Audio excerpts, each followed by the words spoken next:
The Pennhurst State School and Hospital opened its doors in 1908, originally called the Eastern Pennsylvania Institution for the Feeble-Minded and Epileptic, was part of a movement to segregate individuals with mental, physical, and developmental disabilities who were considered unfit for regular society.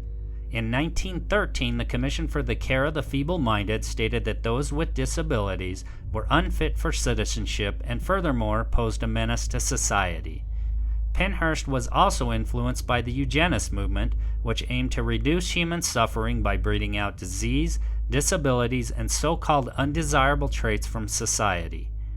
From 1908 to its closing in 1987, Pennhurst housed over 10,500 patients at its 1,400-acre facility, with nearly 4,000 patients housed at the facility at its peak. Eventually, warehousing was a term used to describe how Pennhurst housed its patients, where they housed not only the low-functioning, but also pregnant teens, unwanted children, and eventually mentally unstable criminals. The facility quickly became overrun with patients and was grossly understaffed, and the stories and horrors of children being confined to their cribs and living in their own feces, patients being chained and bound to their beds, stories of the staff abusing its patients, and many cases of patient-on-patient violence became commonplace. Some of the papers began referring to the facility as the shame of Pennsylvania. In the late 60s, a reporter by the name of Bill Baldini visited the facility and ran a story on the abuses going on, which was called Suffer the Little Children. As these abuses were exposed, eventually the courts began to take action and patients began to be moved from the facility, and ultimately, Pennhurst was forced to close its doors. With so much trauma, pain, abuse, and neglect, one can only imagine the residual energy that was left behind. Why do some souls seem to be trapped in a location where there was so much negativity and trauma? With all the horrors and the abuse that occurred there, it is no wonder that so much paranormal activity is reported to occur at Pennhurst. Pennhurst was vacant for roughly 20 years before being purchased by a private owner in 2008. Paranormal investigator and former manager of the Pennhurst Paranormal Association, Nick Carlson, worked and investigated at Pennhurst for over 6 years. Nick joins me tonight to talk about his incredible and even disturbing paranormal experiences while at Pennhurst. Well, greetings and welcome once again to Passion for the Paranormal, bringing a passion for the paranormal to you. I'm your host, Curry Stegan, and it's so wonderful to be back here once again. And this time I've got a interesting guest joining me tonight. His name is Nick Carlson. And Nick was a manager of the Pennhurst Paranormal Association, and he's also a paranormal investigator and spent a lot of time investigating and running tour groups through Pennhurst. He's had a lot of amazing experiences and even some frightening experiences as an investigator there at Pennhurst. So great to have him on the show joining me. I'm really looking forward to this discussion. Pennhurst seems to be such an amazing location in terms of paranormal activity and what has been reported there, so it's really great to have him on the show. If you haven't been over to the Facebook page, hop over to facebook.com/passion, the number 4, the paranormal, and like and follow us there. And if you haven't been over to the website yet, you can visit us at passion, the number 4, the paranormal.com. And getting ready to gear up for a Halloween episode here soon. So if you have some paranormal experiences you'd like to share, please hop on the website and share them there. The other thing you can do is just simply email them to me at passion, the number 4, the paranormal, at gmail.com. I'd love to hear those stories.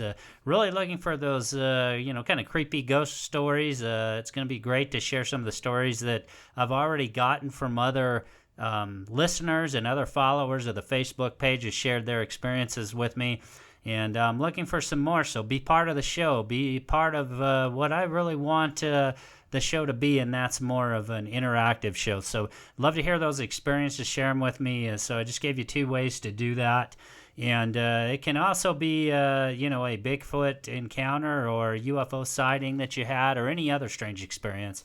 Love to hear them. Share them out there with me, and we'll probably be sharing those on the Halloween episode. So I'm really looking forward to doing that episode. That should be a lot of fun. And you can also visit us on Twitter at twitter.com/passion, the number 4, the para, that's P-A-R-A. And if you have a friend you think they'd like tuning into the show, please share a link with them and let them know about it, either a friend, family member, or coworker, and give them a chance to check out the show too. If you're using the Apple Podcasts app or iTunes app, please also make sure you offer a review of the show. And make sure whatever podcast app you're using, please make sure to hit that subscribe button. That's very important to keep us growing, keep the show moving forward. So without further ado, I'm going to go ahead and get into this discussion with Nick. I think it's going to be a great discussion. I really think you're going to enjoy tonight's show. Again, what amazing location, Pennhurst. I'm really hoping I get to visit there and maybe do a little bit of investigating someday. But thank you so much for tuning into the show. And once again, really hope you enjoy tonight's episode. Okay, so my guest tonight is Nick Carlson. And Nick is a paranormal investigator and former manager at the Pennhurst Paranormal Association. Nick was also featured on the Lost Souls of Pennhurst documentary, and he's joining me tonight to talk about what some consider to be one of the most haunted locations in all of the United States, which is the notorious Pennhurst State School and Hospital. Nick, thank you so much for joining me on the show tonight. Thank you so much for having me. It's great to have you on. I know you've got a lot of experience in investigating at Pennhurst and running tours. It is a location that many people would love to go to, I think, as paranormal investigators, and I would include myself on that list. It's certainly a place I hope to visit someday. How many times would you say you've actually investigated there at Pennhurst? Oh, I can't give you a number. A lot. So, I mean, are we talking like in the hundreds probably? Oh, absolutely. In the hundreds. Yeah, so your time span there really started about what year? Are we talking, if I'm right, about 2009 or 2010 time frame? Yeah, it's about 2000. I think I first investigated in 2009, but started working there in 2010. Okay, and then you were running tours and investigating there till about 2016, is that right? Correct. Okay, yeah, so quite a lot of time there, spent there investigating, running tours. And if you could kind of give us how you got started on all of this. I always like to hear from my guests, how they got started in the paranormal and what drew them into this. So if you kind of give us that backstory, just a little bit of how this got started for you. Sure. When I was 17 years old, let me backtrack. My mother passed away when I was 10. Move forward 7 years. I'm 17 years old. I'm in high school. And I was sitting in my kitchen on the house phone, because back then we had house phones. We didn't have cell phones. And I was talking to this girl that I had a huge crush on. I'll never forget it. And, and I remember spending months, trying to get her to actually talk to me. And I finally got her to talk to me. And I was on the phone with her, and I was watching TV in my kitchen. And in the corner of my eye, I kept seeing these little white dots, that were appearing in my living room, which all the lights were off. The only light coming was from the TV. So I thought the TV might have been playing tricks on me, so I turned it off, and now I'm staring directly in my living room, and these little white lights, they're, probably the size of, I don't know, maybe golf balls, maybe even smaller than that. But they were just floating above above the couch in my living room. And these little white balls of light eventually joined together to build like this big ball of light. And that big ball of light was probably about the size of a basketball. And when at some point it exploded like a firework, but there was no sound to it. And then my mother appeared, and she was standing. She wasn't looking at me, but she was standing sideways, and she was looking directly in front of her, and she just started walking. And I went in the living room, And, I chased after her. And, most people, I guess, when they see a ghost, freaked out. And that was the first time I felt pure happiness in a long time. And then from there on out, it just boggled my mind how that happened. Did I really see that? Was that real? And ever since then, I've had an infatuation with the paranormal. Interesting. Now, was there any interaction here, or was it just more of an image you saw and then it disappeared, or how did that really transpire? Yeah, it was just the one image. She walked away as soon as, she walked past the doorway where I couldn't see her anymore. I ran into the living room and she was gone. There was nothing after that. The only thing, like I said, was the feeling I got when I walked into the room was just, like I said, the best way I can describe it is I felt pure happiness. I finally felt like I wasn't alone again, I mean, I was a mama's boy growing up. And, when she passed away when I was 10, I was devastated. I mean, granted, I was still only a child, but she was everything to me. And when I went in that room and, the feeling that she was there again came back. So that's the only thing I can say that really transpired out of it. And because of that, that began my obsession with the paranormal. Now, you had this experience where you saw the image of your mother. Did you have any other experiences leading up to that or after that before you really got involved in paranormal investigating? Yeah, I've had a few. I never had anything before that happen. I had a few more experiences after, one of which, was in a dream where she came to me in a dream. And it was your typical dream where she was letting me know she's okay and she's looking out over us.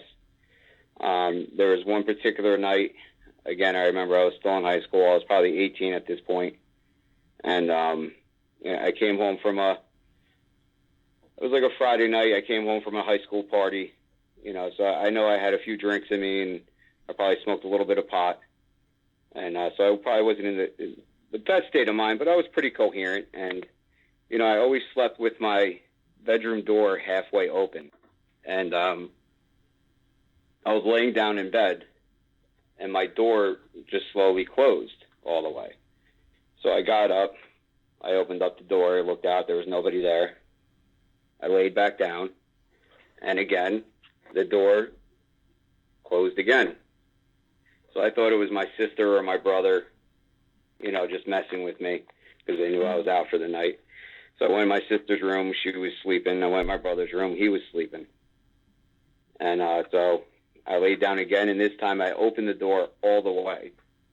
I checked the windows to make sure the windows were closed and all the rooms upstairs.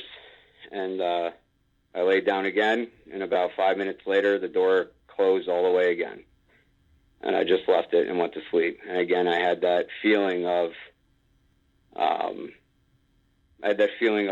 just being happy again, And then my next experience after that didn't have to do with my mother. It was after I graduated high school. We have a place, and I'm from New Jersey, and we have this house called the Spy House. It's in Port Monmouth, New Jersey. And it's, again, it used to be in the early 90s. It was a huge paranormal hotspot. And the house was used during the Revolutionary War, and it was a spy house. So it's right on the beach, and it was used to let the Continental Army know when the British were coming. And so one night, me and the girl I was seeing and a couple of friends, we went over to the house. And I remember I was walking up to the house, and I had this weird, eerie feeling. And in the corner of my eye, I thought I saw a little boy running through the woods. Or not the woods, there's like a little tree line. And I heard the footsteps running through the tree line, and I thought I saw a little kid running through the tree line. But nothing really happened after that. And then we got up to the house, and then the house at this point was a museum, so you couldn't really go inside it. So we sat outside the house, and we had an Ouija board, and we started, asking questions on the Ouija board, and, the typical, is there anyone with us? And the thing went to yes, and we were asking stupid questions, and we were, not really getting any response. And then I remember we asked, are you a boy? And it went to no. And we asked, are you a girl? And it went to yes. And then we asked her name, and I can't remember what her name was. And, we asked her how old she was. And again, that's something I really don't remember. But then what started to freak us out was we asked her if she's alone in there, and it went to no. And then we asked, is there one person with you? No. Is there two people with you? Yes. And then we asked, are they nice people? No. And then we said, is, one a man? Yes. Is the other a woman? Yes. Are we safe here? No. And then the thing on the Ouija board actually started moving on its own, like really crazy. And that freaked us all out. So we started running away from the house. And I remember I stopped and I turned to look at the house, and up in the upstairs window, I saw a silhouette of a man. Kind of freaked me out a little bit, and we just kept running to the car. That was it. And, yeah. That sounds like that might be a kind of a little bit of a frightening experience to have as, was that kind of the last time you ever used one of those Ouija boards? I know there's a lot of baggage that comes with what people say using a Ouija board can do, but I'm wondering, did that dissuade you from wanting to I mean, that actually was the last time I ever used an Ouija board. I'm not a big fan of Ouija boards. I don't know if I necessarily believe that they're gateways to hell and they bring upon demons. I think they are a way to communicate with the other side, but I think they're on the same level as a digital recorder or a EMF detector or a REM rod. It's just another tool to communicate. But I haven't used one since, not because I refuse to use them. I just never used one again. Now, I think I'd agree with you on that point, in that there's a lot of the fear attached with the Ouija board, and it's nothing but a board with some letters and such. I think it's the way that you use that or use anything that matters most. So just because you have a board sitting there with some letters and you're trying to communicate with whatever may be there. I've always said that if you're investigating a location and you're trying to communicate with whatever's there, that's one thing. To me, if you're trying to conjure something from somewhere else, that might be a little bit different level. But yeah, I tend to agree with you. I mean, it's just a board, and it's just a tool, just like any other thing can be used to try and communicate, maybe if you want to call it, with those on the other side. So yeah, I agree with that. I don't really think that just because you're using a Ouija board that you're going to summon demons and that sort of thing. Exactly. Yeah, I'm interested in kind of talking about how you got involved in this. So this Pennhurst tie, so you got involved in the Pennhurst Paranormal Association. Can you talk about how that kind of came about and how you got involved in becoming one of the managers of this association there at Pennhurst? Sure. So I got started. I was in a paranormal group called Shore Paranormal Research Society. We were based out of Toms River, New Jersey. And one of our members worked with the owner's son's wife. And I remember he wound up doing a favor for her. And in return, she knew that he was into the paranormal and, that her husband's father just purchased Pennhurst State School and Hospital a year or two prior. And, to make up for the favor he did for her, she invited us to come out and investigate Pennhurst. And I'll never forget, driving in and seeing these massive buildings and everything is just overgrown and falling apart, and the eerie feeling that you had driving in. I mean, it was like out of a movie. And, that was probably one of the greatest investigations I've ever had. And after that night, so the guy in our group that did the favor for the wife, her husband was there with us. His name is Tim Smith. And his father, who's the owner, Tim Smith Sr., who just recently passed away, unfortunately. Devastating news. You know, he overlooked the property, Tim Jr. And me and him, you know, built up a good friendship. You know, they had plans in the beginning that they wanted to run ghost tours and start a haunted attraction. And, you know, we went on from there. So the idea was, when we first went out to investigate, we had to gather enough evidence to show that this place was haunted, you know. And that night, like I said, was probably one of the greatest investigations I've ever been on. We experienced so much stuff. And, you know, and it just went on from there. The relationship built. You know, the next year is when we started Pennhurst Paranormal Association. We opened up to the public. The property makes up of 17 buildings. In the time frame from when we first investigated to the next year when they started Pennhurst Paranormal Association, they renovated 4 of the buildings, you know, to get up to code so where we could open up to the public. The other 13 buildings, you know, were still in much disrepair. So when we opened up to the public, it was one building, the Mayflower Building. On certain events, we would open up Quaker Building and the Devon Building. And from time to time, other events and history tours, we would open up the Administration Building. But for the most part, most of the ghost tours were in Mayflower, which is a 3-story building with a basement, so 4 stories altogether. And it just grew from there. You know, the first year was kind of slow. The second year, it really took off. You know, more TV shows came out, and it just really got into the public's eye. We started getting the word out, and it just blew up from there. So when you first started investigating there, you and the members of Shore Paranormal, what part of the location were you investigating? Were you primarily just investigating 1 or 2 buildings? What did you guys have access to when you first started investigating there? When we first started, we had access to all the buildings, all 17, which made up of the lower campus, actually. There was actually 4 or 5 buildings up at the upper campus, but the state owned that part of the property. They're all now torn down on upper campus. But our first investigation, we investigated the entire property.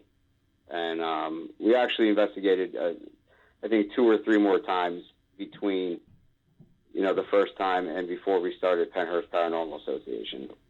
But that first initial investigation was the entire grounds and was absolutely insane.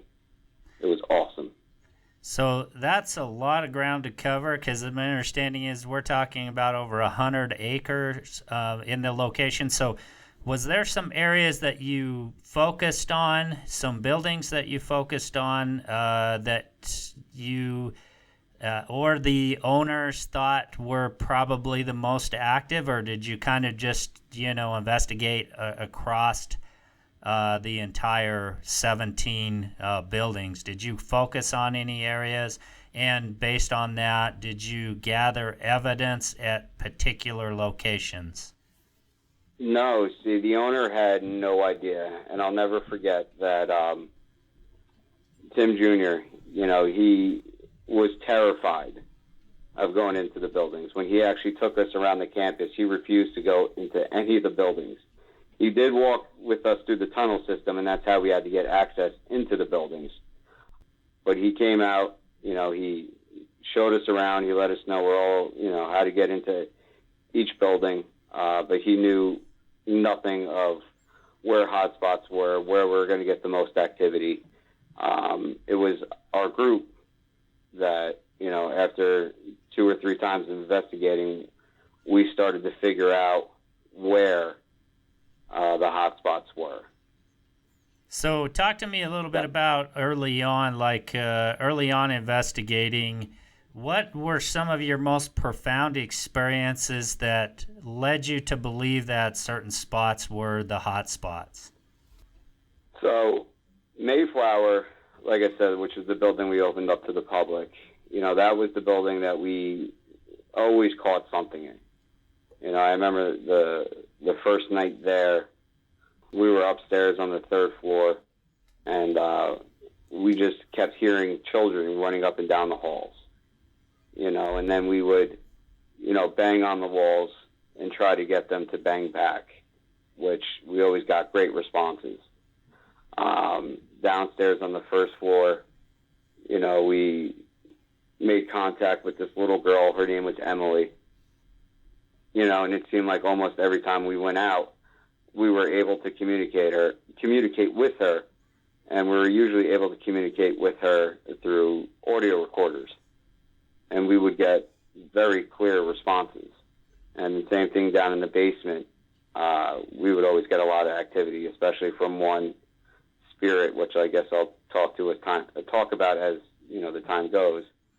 But it was just constantly consistent. Every time we went out, we always felt like in that particular building it was pretty much, the paranormal is never guaranteed, but it just seemed like every time we went out, it was guaranteed that we were going to get something in that building.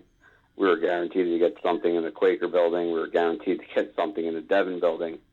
And yes, we've had experiences in pretty much every building there, but every building wasn't consistent, if that makes sense.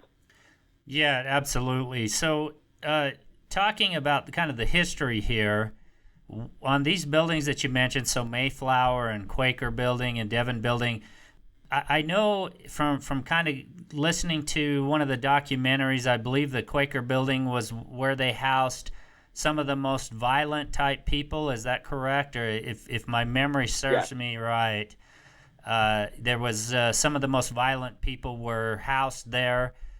Is there some significance in terms of what was going on at the Mayflower Building when it was the state school and hospital? The Mayflower Building was a dormitory. That's where where most patients slept. Mayflower, Limerick, Quaker, Devon,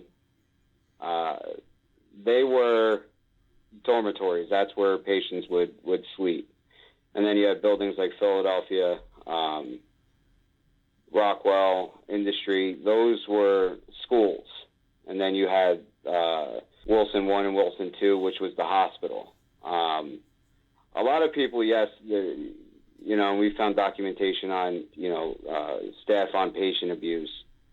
But realistically, most of the stuff that happened there was patient on patient. It was extremely overcrowded and very understaffed. We always hear how the patients were treated horribly. In a way, yes, they were, but it wasn't necessarily always the staff's fault. The staff just weren't staffed correctly. And so the reason I believe, Mayflower was, Mayflower, Quaker, Devon, and even Limerick, but Limerick was in too much disrepair to fix in time to open up to the public. Here's an example. We found documentation, written reports where children would literally hide underneath their beds at night from other patients because they were terrified. They would get picked on, beat up, hurt, raped, molested, and there wasn't enough staff there to keep an eye on everything. So it was a lot of neglect, and not intentional, but a lot of neglect, and a lot of bad things happened because, there was no one there to keep an eye on things, or it wasn't enough people to keep an eye on things. And ironically, most of the buildings that were schools or classrooms, we didn't get that much activity. We got some, but most of the stuff that happened in the buildings that were used as housing. Right, and as I understood it, as the years went by, I think they used the term warehousing. They really kind of expanded the patients that came there, and in fact, some of the people were teens that had gotten pregnant, people that, abandoned children. Some of them may have been, normal functioning, people, but either they were unwanted. There may have been other reasons why people were housed there, but it kind of expanded to where they were just housing all kinds of people there, right? Isn't that correct? That is correct. So Pennhurst was literally a dumping ground for all of society's rejects. It opened in 1908. It quickly became a dumping ground. And I mean, all rejects of society. So that included homeless people, women pregnant women that were pregnant and never got married, children with disabilities, criminals, anyone that didn't fit in society back then was thrown into an institution and left there. And, one of the craziest things, and I'm a father of four, I have four children. And in the early 1900s up until the 60s and early 70s, it was very common if you had a child with a mental disability or a severe physical ailment, a doctor and even priests would tell you to bring them to institutions like Pennhurst, leave them there, don't come back for them. They'll get the treatment that they need, the care that they need, and you'll never have to worry about them ever again. So parents would go and drop their kids off and never see them again. And the sad part is that Pennhurst got extremely overcrowded, that you've had people that went in there with, a normal mindset that can carry a conversation, that could walk, talk, eat, that left, that couldn't talk anymore, that they actually moved backwards, and, there's children there, babies that never learned how to walk, never learned how to talk, never learned how to, use their hands. They literally slept in cribs up until, their 20s, 30s, and until they left or, they were moved somewhere else or they passed away. It just became like you said, it was warehousing. And that's the problem why I think those buildings like Mayflower, the dormitories are so active, is just that they were so overcrowded with all different types of people that, the ones that needed the treatment didn't get the treatment, and the ones that didn't need treatment just slowly declined. And it's sad. I can never imagine me going to a doctor. My son's autistic. I can't picture a doctor today or anybody saying, well, he has some issues, why don't you just bring him into an institution and leave him there? And it's mind-boggling. And that was a common practice back then. It's amazing how far we've come with, medically and whatever, and how different it was back then. It's scary. It is, and it's hard to believe that, it got to the point that it did. I know there was a reporter that went in there in 1968, and he started reporting on what he considered to be some of the abuses there. It sounds like a funny story about him. Hey everybody, this is Curry here. I really hope you enjoy tuning into the Passion for the Paranormal podcast show. And did you know that you can actually get paid just for listening to this podcast? I know it sounds crazy, but it's true. I discovered this free app, and it's called PodCoin, and it literally pays you to listen to podcasts. So here's how this thing works. You listen to podcasts, and you earn PodCoin while you're listening.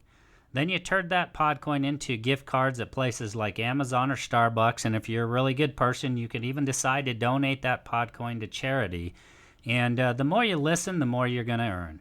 So here's what I want you to do. Download the PodCoin app right now on your iPhone or Android device, and I have a special code I'd like you to use. Simply use the code PARANORMAL and you'll get 300 PodCoin just for signing up.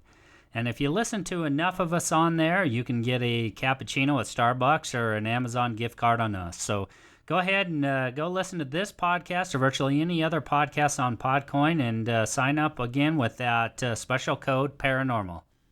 Bill Baldini, yes, he did a news report back in the late 60s.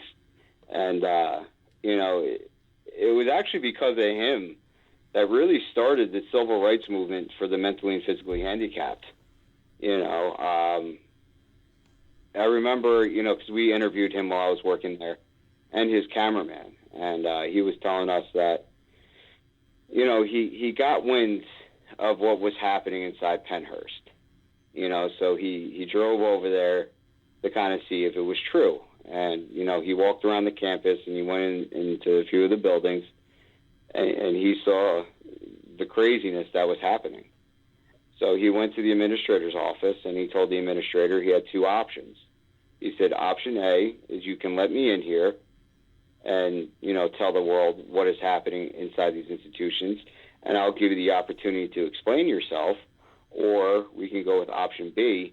I still come in here, do a report, and tell the world what's going on in here, and you don't have the opportunity to explain yourself. So obviously the administrator, chose option A.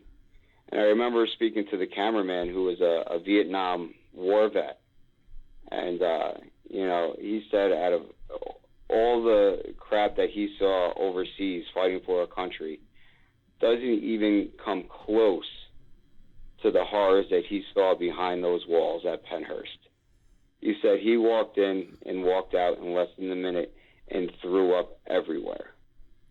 Wow, that is a pretty significant statement to say that Exactly. After being involved in war and you walk inside those walls, that it doesn't even compare. That's mind blowing.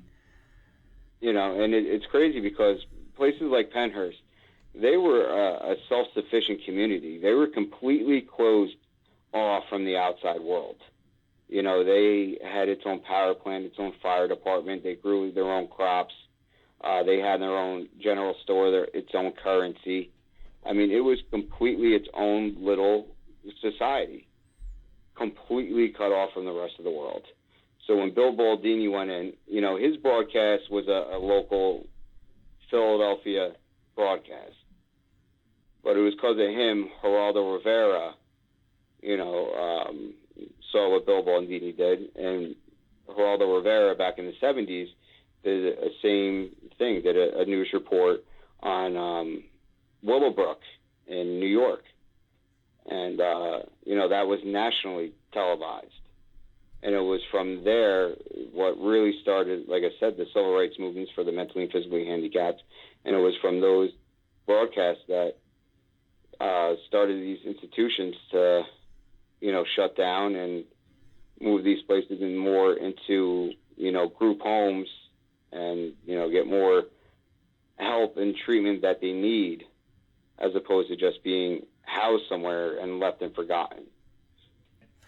And as you started investigating there early on, talk a little bit about some of the, most significant experiences you and the group had there that just, kept you, involved there and ultimately led into you establishing this association. What were some of the big things that happened early on? So early on in the beginning, and the first ever experience I had at Pennhurst, it was before we even started investigating. We just got done doing a tour of the grounds. I went outside to smoke a cigarette. I was sitting on the steps of the administration building, and I looked over to the building to my left, which was Limerick. And in the window, I saw a woman in a nurse's uniform, and it was red and white stripes. She had a little hat on. She had the curtain pulled to the side, and I, yelled to my buddy. I said, or not my buddy, I yelled to Tim. I said, who's that in the building over there? We got other people here? And because Pennhurst for a long time was used as training grounds for the National Guard. They would run,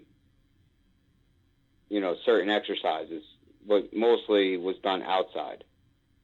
So I said to him, are they doing some type of exercise in that building? He's like, no, why? I'm like, there's a woman in the building. And then we looked over and you see the curtain swaying and she was gone. So we ran into the building and nobody was there. There's only one way in and one way out, which was through the tunnel. And they would have had to pass us, if they were to leave. And honestly, I don't know anyone in their right mind that would step foot in those buildings by themselves anyway. especially in a nurse's uniform. So that was my first ever experience. The next crazy thing that happened was the same night, same building, Limerick Building. We were in the basement. I was with my buddy and his girlfriend, and we were kind of laughing and joking as we're walking through the tunnels into the building, and we heard a little girl laugh. So I turned around and I said to, her name was Alicia, my buddy's girlfriend. I said, Alicia, what the hell's so funny? And her face was white as a ghost. And, she just looked at me and said that wasn't me. And then we heard the little girl laugh again. So we kind of got shooken up a little bit, and, we asked, who's there? Somebody there? And the girl laughed and said yes. And we asked her name, and I don't remember her name. We asked her how old she was, and she said 7. And then she laughed, and that was the last that we've heard. And that was pretty early in the evening. And then we moved over to Mayflower, and, that was the first time we heard children running up and down the halls of the Mayflower Building. And then we would bang on the wall. We would do the whole, finish the sequence, and we would bang, do, do, do, do, do. And then immediately we would hear back, do, do. And then we would say, mock this pattern. And I would, make a weird knocking pattern on the wall, and they would repeat it. So this was an investigation that, yes, we collected evidence on recorders and, a few things on cameras, but we were experiencing things firsthand, a lot of intelligent responses, that just, like I said, it was probably the greatest investigation I've ever been on. And those are just a couple things that we experienced that night. That's amazing because, what you just touched on, intelligent, activity is something you don't get a lot of as you're doing paranormal investigating. I've investigated many different locations, and it's really hit or miss, and sometimes you go to a location that you consider to be active, but you may go on any given night to that location and nothing at all will happen. And then, maybe exactly. A couple of investigations, and then maybe 2 or 3 down the road, you have a lot of things happen. But this kind of activity, that's amazing, and you're getting it early on. Now, would you say you were getting this kind of activity? Now, it sounds like this was centered around Mayflower Building. Was it pretty consistent at this building? You were getting this kind of activity pretty much any time you investigated there? For the most part. I mean, don't get me wrong, there were nights where we went out there and we, didn't catch anything. But for the most part, in the beginning, I want to say the first 3, 4, even 5 times we investigated Pennhurst, we always caught something in Mayflower, and we pretty much generally always caught something in Quaker. We always generally almost caught something in Limerick. Other buildings, we weren't so lucky in. And like I said, there's a lot of buildings. But for the most part, but then, as time went on and, I was out there, more and more throughout the years, I would go out 2, 3 times, 4 times a week, and I live pretty far from Pennhurst. I live in New Jersey. Pennhurst is in, Pennsylvania. My commute out there was either an hour and a half or 2 hours, and going out there, and I'm married with 4 kids, so, and work full time. So going out there 3, 4 times out of the week was a lot, especially doing overnights. But as time went on, the more and more I went out there, yes, there were nights where I went to Mayflower and we didn't catch anything. Same thing in the other buildings. But like I said, in the beginning, for the most part, Mayflower was the building to go to, and that was the one building that, how can I explain it? In the beginning, the energy that we feel, I don't call myself a psychic. I don't call myself a medium or, someone that just, whatever. But the feeling that I would get in Pennhurst, and same thing with the people that I would investigate with, it was always a good, positive feeling in the beginning. But as the years went on, Mayflower became very dark, and a lot of weird crap started happening, toward the end. And as, I look through the years, I can actually kind of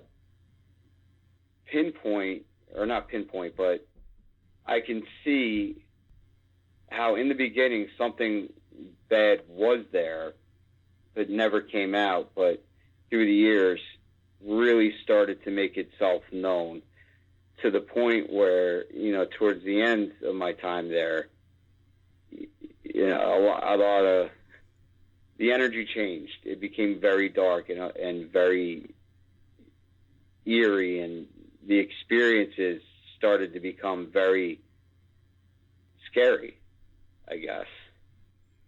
And Nick, hello? are you back with me? Yeah, sorry, somebody called my phone. Oh yeah, put me on hold. I hit the ignore button. Okay, yeah, we lost you for just a second there. I'm glad we got you back. My apologies. No worries. So you were talking about how the activity kind of started changing down the road a ways and through the years at Mayflower, and that's where we kind of left off. Yeah, and the energy just, in the beginning, it was a very positive energy. It was very light, very welcoming. And then towards the end of my time there, it was very dark and very unwelcoming. And the experiences in the beginning were, again, same thing, very positive, fun, energetic. Where towards the end were very scary. And the cool thing about it is, now that I'm sitting here and I'm reminiscing and thinking about, everything that's happened through the years, that whatever this dark thing, because there is something dark and negative that lingers in the Mayflower Building, that it was always there, and I kind of feel, and this is just a theory that I have, but ever since that we opened up to the public and we've brought, thousands of people through those doors, that intentionally made this darker energy, or whatever it is, spirit, whatever you want to call it, stronger, and was able to do more, to the point where the light that we had going in there and the positive energy just dwindled away. And I'm a big believer that, spirits and ghosts and whatever you want to call them, it feeds off energy. We all know that, especially with going in there with recorders and, flashlights and, batteries draining so quickly, and, people getting exhausted out of nowhere. I really believe that these spirits feed off our energy, or all types of energy. And because we opened up to the public, and because we brought so many people into these buildings, that this negative spirit or energy was able to feed off that and get stronger over the years, to the point that it kind of pretty much took control over that building. Now, I know on the documentary, I believe it was on the Lost Souls of Pennhurst documentary, there was reference to, and actually there was an audio recording of some sort of metal bar. I don't know if it was like a crowbar or something being thrown. Crowbar. Yes, that actually happened in the Quaker Building. It messed that up on the documentary, yes. That crowbar happened in the Quaker Building. It was in the basement. And that night they filmed the movie out at Pennhurst. It was directed by Michael Rooker. If you don't know who he is, he was on The Walking Dead, and he was in Mallrats. He was in Guardians of the Galaxy. Beverly Mitchell was from Seventh Heaven. And I forget who else. Doesn't matter. But anyway, the movie crew, as they're filming, kept experiencing things out there. So they asked if we can actually, take them out on an actual investigation. So one night we took them out on an investigation. We were down in the basement of Quaker. And Quaker, like we were talking about before, that building specifically housed, the most violent patients.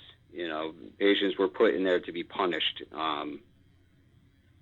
Anyway, we were down in the basement, and we heard something, and I remember my partner Jim He goes, "That was you. Can you make another noise?" And then I pardon my language, shit you not, a little crowbar, maybe a foot long. They're actually called Wonder Bars. They're, miniature crowbars. Literally lifted up off the ground and was thrown across the room. Missed my face by half an inch. Missed someone else's face by probably a half an inch, maybe less, and slammed up against the room. And I'll never forget, as crazy as that was, because I've never seen something like that happen until that night. As crazy as that was, we had one of the guys that we had out on the investigation screamed so loud, and it was almost like he screamed like a little girl. It was so loud and obnoxious that everyone else, said, "Screw the crowbar, man. Did you really just scream like that?" And but yeah, and then we finally we just realized, like, wow, that really just happened. We tried getting something else to happen from that point on, but most of the people were freaked out that happened, that we left the building. But yeah, I know on that documentary they said it happened in the Mayflower Building, but it was actually in the Quaker Building. Now, was that early on when you were, investigating there at Pennhurst? Did that happen early on, or was that a little bit further down the road after you had, started doing tours and such there? No, that was very early on in the beginning stages. We, honestly, I don't remember if it was right before we opened up to the public or right after. I think it was right after we opened up to the public. Yeah, and so it was still fairly new. It's funny you mentioned the guy screaming, because you had the audio on the documentary, and it certainly got a laugh from me when I heard the scream. But what are some of the things that would certainly be one. There's not very often. I always say this not because I'm trying to sound like that I'm macho or anything like that. I just really hadn't, I had a few weird experiences paranormal investigating, but none that I would say, drove me out of a building. There was maybe one that I can think of off the top of my head that really creeped me out. But what are some of the, that would be one of them. If that would have happened to me, I think it sounds like you guys left the building shortly after that. Were there other experiences that really, really unnerved you and freaked you out? Oh, absolutely. So, like I was saying before, in the Mayflower Building, as years went on, the energy got darker. For the longest time, up on the third floor, towards the end of my run there, it seems whatever group I took out, whoever the alpha male was, as soon as they got to the third floor, would always get sick. Their stomach would, they would get a really bad upset stomach, and to the point where they'd have to leave and go use the bathroom. A few of them, would go sleep in the car that their stomach was hurting so bad. And there was one particular day that I was taking a group out on a tour. It was before their investigation started, and I was just showing them around, and I was showing them the hot spots. And the one thing that I loved about Pennhurst is the spirits always love to jump in your conversation. So anytime we would be walking around, we would always have recorders going. And we always would find that we would always get the most responses when we weren't looking. So anytime I gave a tour, I always kept my recorder going. And I remember we were walking up to the third floor. We were in the stairwell, and we get to the top of the stairs, and one of the guys, again, the alpha male of that group, got violently sick. So we had to go downstairs. We brought him outside. He had to use the bathroom and, take a few minutes to get situated. So I went back inside and, I just started listening to the recorder just to see if I caught anything. And when we were walking up the stairs on the recorder, I was talking and I was telling them about the different experiences they can have upstairs. And then I hear a voice saying, "Oh, my stomach. Help me, my stomach. Ah, my stomach." And then I turned the recorder off and I ran outside. And again, that wasn't something I guess now that is that creepy. But at that moment, after that guy, we just had to bring downstairs because he was so sick. And then hearing on the recorder a disembodied voice saying that their stomach hurts, it freaked me out. I was able to finally put together that, crap, there's something up there that's actually making these people sick. It's not a coincidence. Now, actually, there's been times when you've been physically attacked there, is that right? Yes. So I remember, oh God, I've been pushed, scratched, hit. Here's a funny story. This one's kind of entertaining. Not so much violent. There's another story that or another experience that I want to talk to about after this. But speaking of being touched or hit and pushed, this one is, like I said, rather amusing. We had a group out. We were in the basement of the Mayflower Building, and me and my coworker were kind of just hanging in the cut, watching the group do their thing. And I'm standing there, and I feel something like somebody sticks their finger in my ear. So I turn around, I smack in my ear, and I'm looking around, seeing if there's maybe cobwebs hanging down or something, and there's nothing behind me. So I turn back around, and I'm watching the group, and I look over to my partner for a second, and I see her grab her ear, and she turns around the opposite direction, and she's looking up. She has her flashlight, and like she's looking for cobwebs. And then right after that, I feel a finger go in my ear again. So I turn around, and, I'm looking, nobody's there. And now I look directly at her again, and same thing. She's smacked her ear like someone stuck a finger in her ear. And I look over, and she locks eyes with me. And I'm like, do you feel somebody sticking their finger in your ear? She's like, yeah. I'm like, are we getting wet willied right now? She's like, I think so. And as soon as she said, I think so, at the same time, again, we felt fingers in both our ears. So that was an experience, like I said, it's amusing. It was almost like we were being picked on. Like the group is doing their investigation, but we're going to pick on the two people that are hanging in the back of the room, Yeah, and it's kind of like they're toying with you, they're playing games with you, that sort of thing. And yeah, I could see that could be that could be a little unnerving to think that somebody's just kind of toying with you and messing with you. Exactly. But one of the more, I guess, scarier experiences I've had, I remember I went out there. It was a very small group. There was maybe 3 people, and I brought a buddy with mine. And again, this is another instance where I realized this one particular energy that's been in this building the entire time is very negative. This is one of the starting points where I was able to piece back together that this thing has been there the entire time. But anyway, the group was outside at this point, so I was just showing my buddy around. And I was on the second floor, and we went in the stairwell to start heading up to the third floor. And as I'm walking up the stairs, something literally ran into me and knocked me down going up the flight of stairs. I'm a pretty big guy. I'm 6'2", 300 pounds. But something ran into me full force. My buddy was in front of me, and he stops, and I, busted my knee up. He's like, what's happening? You tripping over things? I'm like, no, man, I'm not tripping over anything. Something just pushed me. And he's like, nah, you probably tripped over the step. I'm like, I'm telling you, man, something pushed me. So we get to the top of the third floor, we're walking around, and then, we go back in the same stairwell to head downstairs.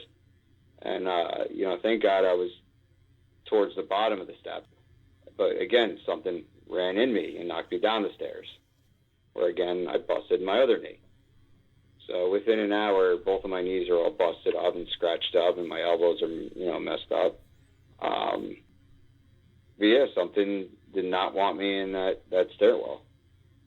And now, like I said, going through the years, there's definitely something negative. One more story about that same stairwell. Again, had another group out. It was another night. The group was in the basement. I used to bring friends with me because, like I said, I have a long commute. It was like an hour and a half, 2-hour drive. every time I had to go to work. So I'd always like to bring somebody with me. This way, when I'm leaving at 4 or 5 o'clock in the morning, I have someone in the car to keep me awake, and my friends would never say no to going out to Pennhurst. I don't know anyone that would say no to going out to Pennhurst. So anyone I asked was always happy to ride along with me. But anyway, moving forward, we were on the second floor. We were hanging out right outside the stairwell. And we decided to go lights out. So we go lights out. It's pitch black. And then I hear footsteps coming down from the third floor, real heavy too. Boom, boom, boom, boom. And at the bottom of the stairwell was this big metal screen that was supposed to be on the windows. It would keep patients from trying to break out of the windows. But because the building was falling apart, this thing was on the floor. And then I hear the footsteps walking on this big metal screen. So I kick the door open, and I turn my flashlight on, and nobody's there. As soon as I did that, I don't even know how I can explain this, but every wall in the second floor, someone started banging. Like, I'm talking hundreds of people, it sounded like, were banging on these walls. It was almost like they were cheering for somebody, going rowdy. Like you see in movies when people are in prison, and, two guys get in a fight and everyone starts banging on the walls and on the, steel doors and everything. It was like that. It was the best way I can describe it. It sounded like machine guns going off, to the point me and my buddy dropped to our knees and put our hands over our head. It was so loud. And that probably went on for a good 30 to 45 seconds. And I mean, in every direction, every angle, all over the place. And then it stopped, and it got real silent. And then you heard the footsteps drag across this metal grate, and then again, very heavily, walk back up the stairs. There's not a lot of things that can freak me out, but that freaked me out to the point that I ran out of that building. Now, after having that experience, were you right back in the saddle shortly after, maybe the next night or the next week? How does that end? Oh, no, I was back that same night. Okay, so it took me a few minutes, but it freaked me out. Once I got my composure, I mean, one of the reasons I love, paranormal investigating is obviously the scare factor. I enjoy it. That freaked me out to the point where I had to literally run out of the building. But, it took me a little while to get my composure, and, eventually something that was that terrifying eventually turned into like, wow, that's effing awesome. Right. And it's like, I can't believe I just had that experience, or that just happened. And, but yeah, so it's got to just go outside, regroup, catch your breath, kind of, try and regroup and figure out what just happened, and then back in the building you go then. Exactly. Wow. Yeah, that's quite that's quite an amazing experience. I can't imagine I've had some strange experiences. I wouldn't say maybe quite to that level, but I think I would have been out of the building probably for the night after that.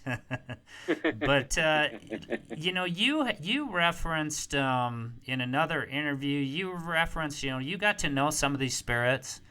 It sounds like one of the spirits I think was a girl. Another one you referenced was somebody you referred to as King. And King. Yeah. Can you talk a little bit about that that entity, that spirit, and what you learned about him? Sure. So the King is a spirit that we would communicate with in the basement of Mayflower. We were never really able to find any documentation on him completely, but we were able to piece together certain documentations that we found of employees that worked there that kind of fit the description, and we compared it to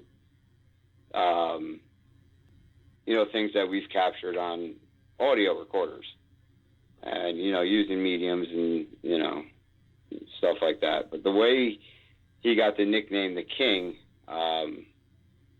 we had a medium that used to work with us. Her name was Mara, who was an amazing woman. We were doing it was just, me, her. We didn't have a group out there. We were just out there for fun one day, me, Tim, Mara, myself, and my buddy Jesse. And we were doing a little investigation. And, Mara, being a medium, is doing her thing. And, she's supposedly communicating with him. And apparently this guy hated me. But anyway, we were asking, who he is and why he's there. And he apparently used to be a kind of like a maintenance guy, like a janitor, I guess. But anyway, we asked him why he was here, and he said because this is his domain. And we're like, this is your domain? What do you mean this is your domain? And he, Mara said that I'm the king here. This is my domain. So the name the king just kind of stuck with him. But every time I would go investigate him, I would always call him the queen.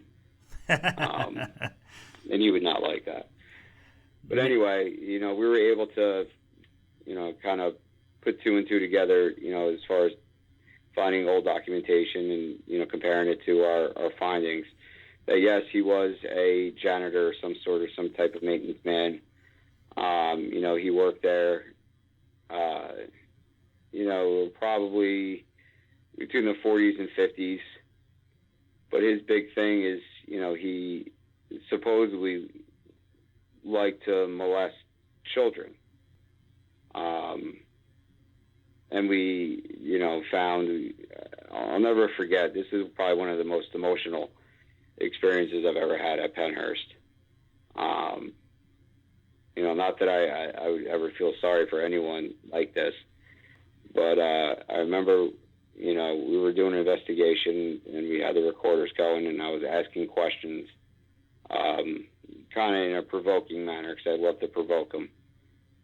Why he liked to molest children.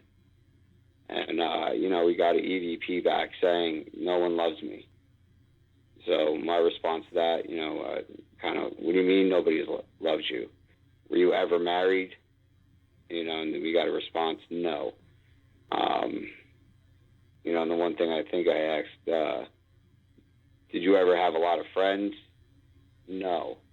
I said, did you have a good, eventually I asked, something along the lines, do you have a good relationship with your parents? No.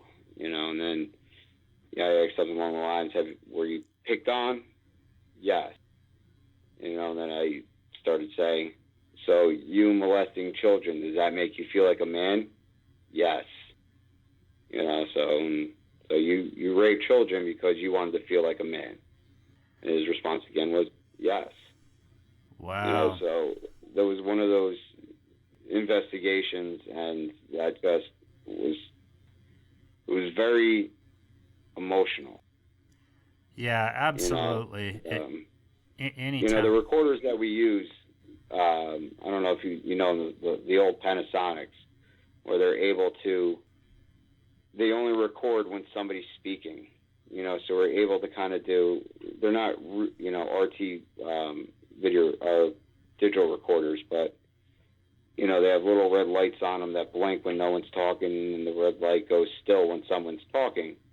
So we're able to tell when someone's speaking. So we're able to play it back almost instantly. And, so doing that one investigation, getting those responses, back to back to back to back to back, and putting together that this guy raped children because he just wanted to feel like a man, it was very emotional, I guess. Sorry for him, I still hate him because you touch a child, you're a scumbag. Yeah, you're lucky you're dead. I'd kill you myself. Absolutely, but and that's emotional in the sense that, wow, we just had pretty much a full-blown conversation, with this guy, and learned so much about him in such a short period of time.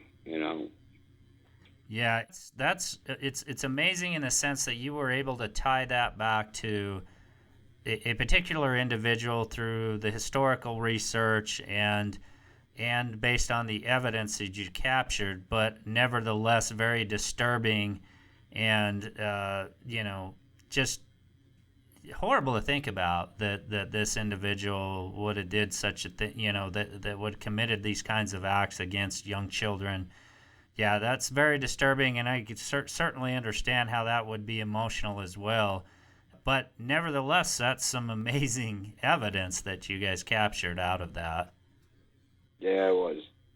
Yeah, and now you talked a little bit about how the activity kind of started getting dark as you guys, down the road after opening up to the public. Some may interpret that, when people say the activity turns dark, that sort of thing.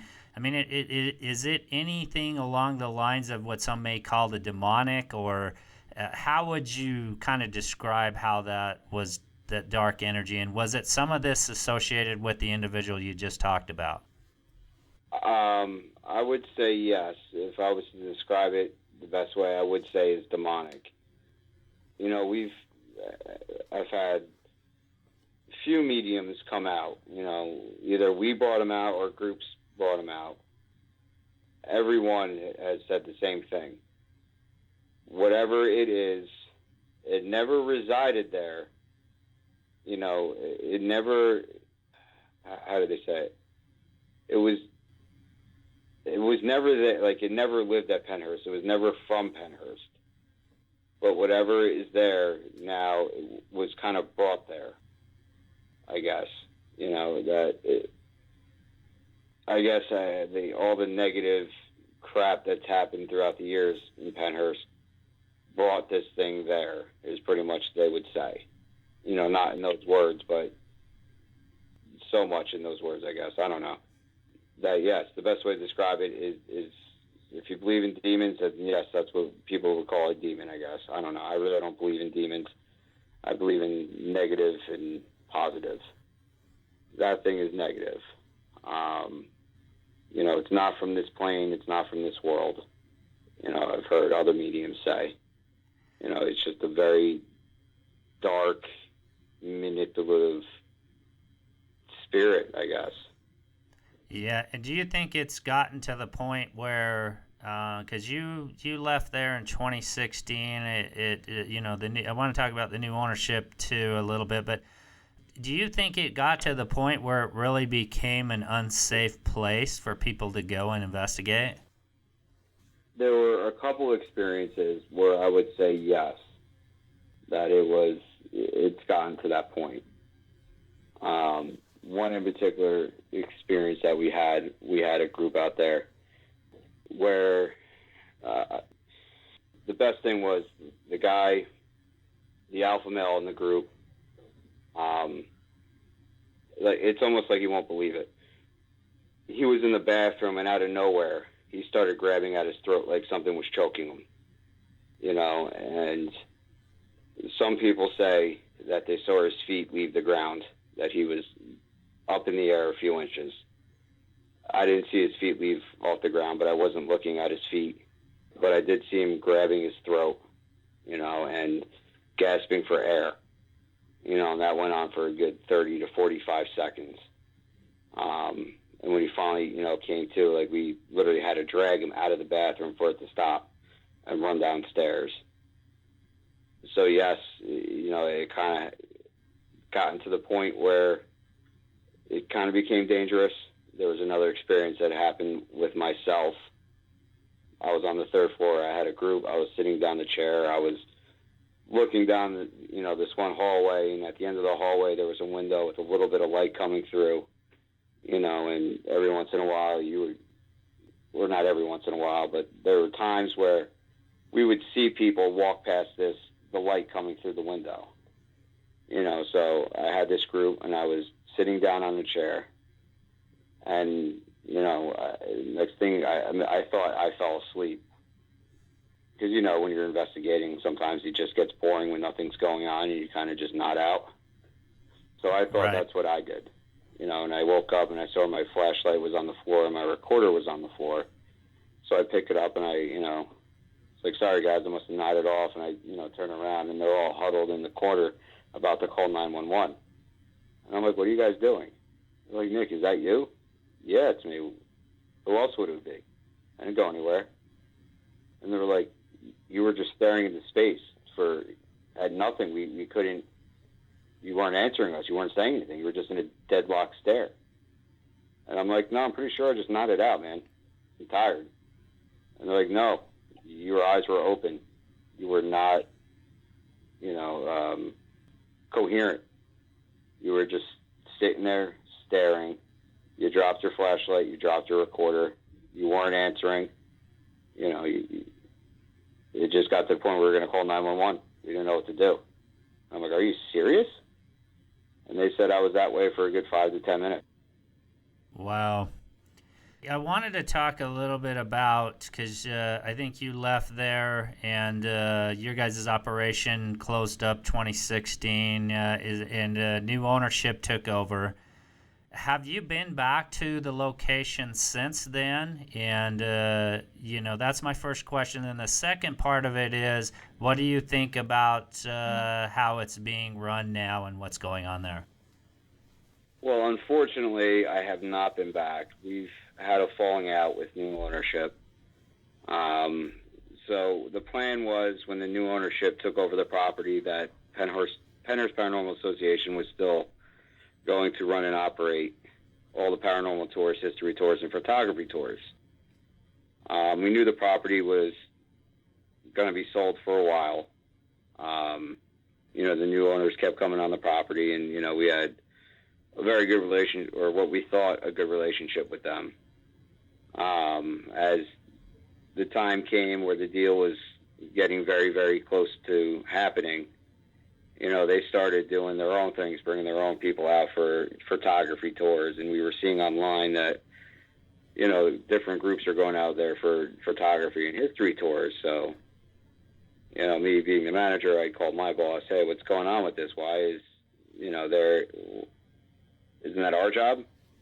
And he's like, I don't know what's going on. Let me, find out. And, they would make excuses, and they would reassure us, like, no, you guys have been here for so long, it doesn't make sense for us to get anybody else, blah, blah, blah. And the day the papers were signed, we were completely cut off, and never been back. And for a while we didn't hear from them for months, and then they started making excuses on, oh, the township's not letting us do this because it's not up to code, or the township this and the township that, which we all know is BS, because we've had a good standing relationship with the township for years at that point. So as far as me being there, no, I have not returned. As far as the new owners taking care of the property, I hear they're doing a phenomenal job. I know they clean the grounds up a lot more. I know they put a lot of money in some of the other buildings. I've heard a lot of negative things too, but I'm not gonna go there because that's not who I am.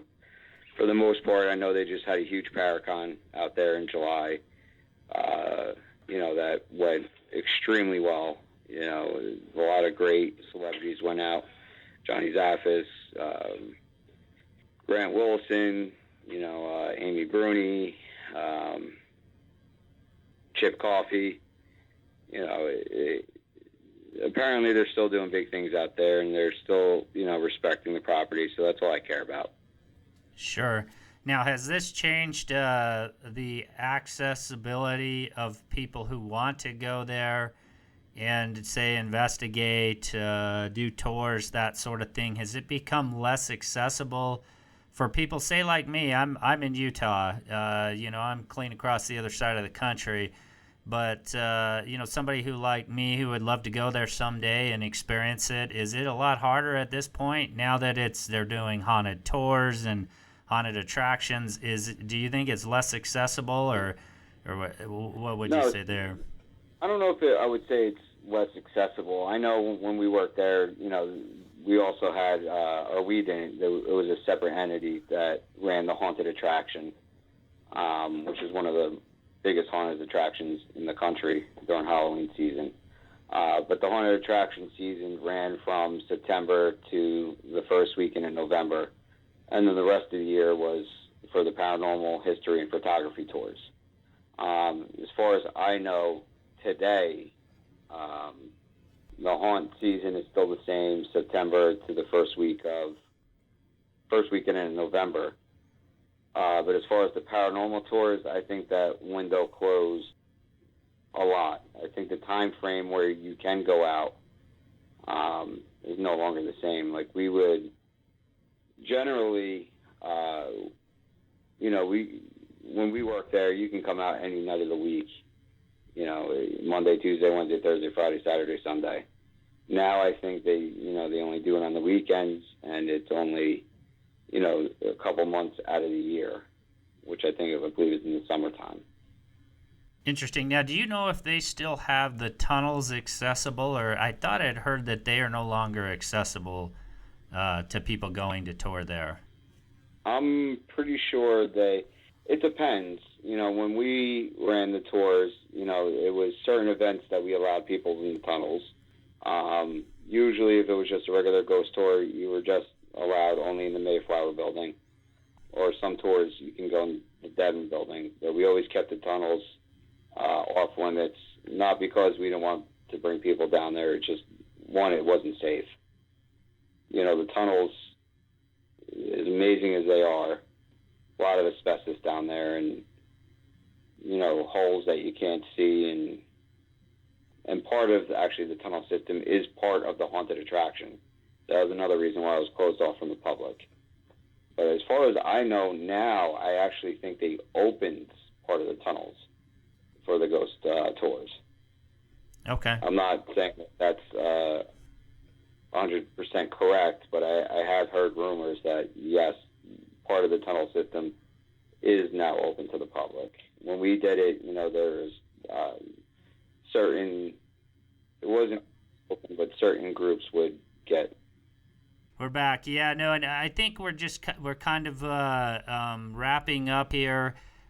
You've got some amazing experiences there. If you were to put those experiences together in a book, I think you'd have a great book there. I certainly would be interested in reading it. Is that something you've ever thought about doing, writing about your experiences there?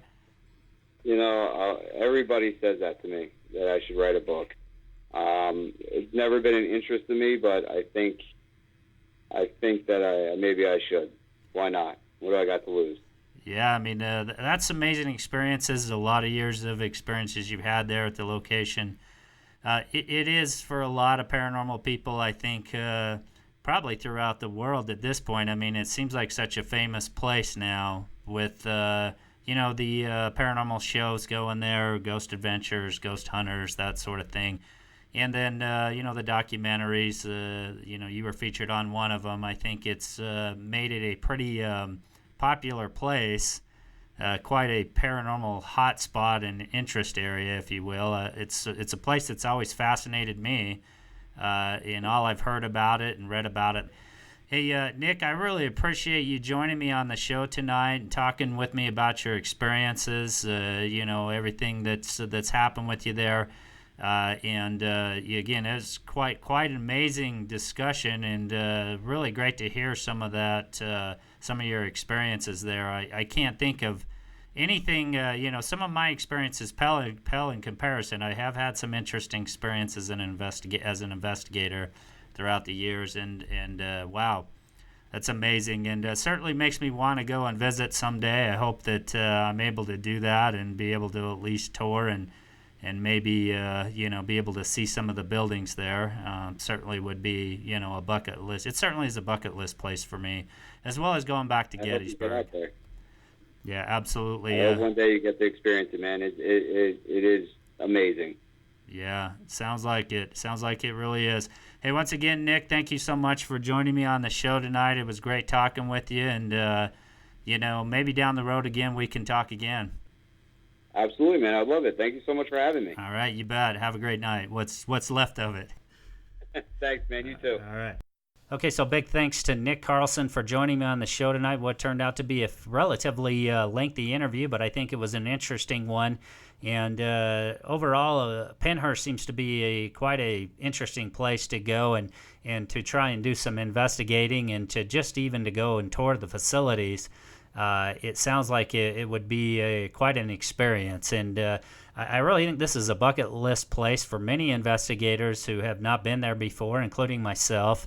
Really love to get out there someday and perhaps even get to do some investigating, if not just touring of the facilities. Really want to get back out to Gettysburg someday too. I really hope you enjoyed the discussion and that interview with Nick and just so many stories he had to share. I really enjoyed that. All right, so I'm really looking forward to the next episode and really looking forward to that upcoming Halloween episode. And again, if you have some interesting paranormal experiences you'd like to share, jump on the website or share them or email them once again at passion4theparanormal@gmail.com. I'd love to hear your stories and love to be able to share them on that episode. And once again, thank you so much for tuning into the show and joining me for this episode. And really looking forward to the next episode. Have a great night, everybody.